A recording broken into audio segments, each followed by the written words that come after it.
আমি পৌঁছে গেছি আমার ব্রাইডের লোকেশনে। তো দেখতেই পাচ্ছ, আমি যখন পৌঁছেছি তখন আমার ব্রাইড জাস্ট রেডি ছিল না। ও কিছুক্ষণের জন্য আমাকে বলেছিল আমাকে 5টা মিনিট টাইম দাও। আর ও সত্যিই আমাকে খুব একটা ওয়েট করায়নি। ও আমাকে জাস্ট আমি গেছি তার মধ্যেই ও রেডি হয়ে বসে পড়েছে।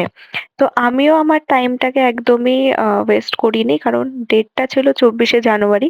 তোমরা সবাই জানো সেই ডেটটা কতটা একটা পিক ডেট। মানে প্রচন্ড রাশ ছিল কাজের।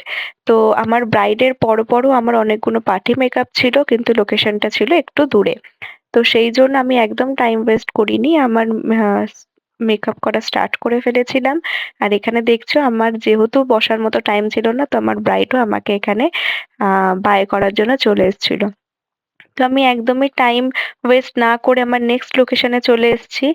তো প্রচন্ড টায়ার্ড হয়ে গেছিলাম এক জায়গা থেকে মেকআপ করে আবার তাড়াহুড়ো করে অন্য লোকেশনে এসে ওখানেও আমি একদমই রেস্ট করিনি, কারণ অনেকটা দেরি হয়ে গেছিল। সবারই বিয়ে বাড়ি যাওয়ার টাইমিংটা সেমই থাকে।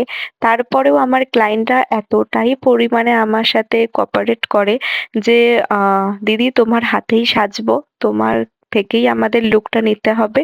তাই তুমি যখনই আসো না কেন আমরা সাজতে রেডি, মানে রাজি রয়েছি। যদি তোমরা সত্যি আজকে রাজি না হতে, তাহলে হয়তো আমি একটা দিনে এতগুলো মেকআপ করে উঠতে পারতাম না।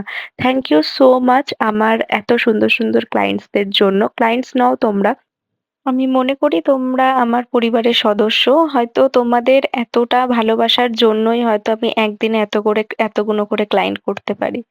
ক্লায়েন্ট করতে করতে তখন প্রায় 10:30টা বেজে গেছে, আর সত্যি একদমই ঘড়ির কাঁটার দিকে আমার চোখ ছিল না, কারণ আমি যখন কাজ করি সত্যি আমার সেই সব গুলো দেখার মতো সত্যি টাইম থাকে না।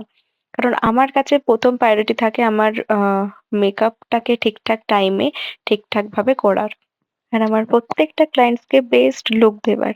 তো সেটাই চেষ্টা করি। তো আজকে সারা দিনটা খুব ব্যস্ততার মধ্যে দিয়ে কেটে গেল। তো তোমাদের সাথে নেক্সট কোনো ভিডিওতে আসছি। আজকের জন্য বাই বাই।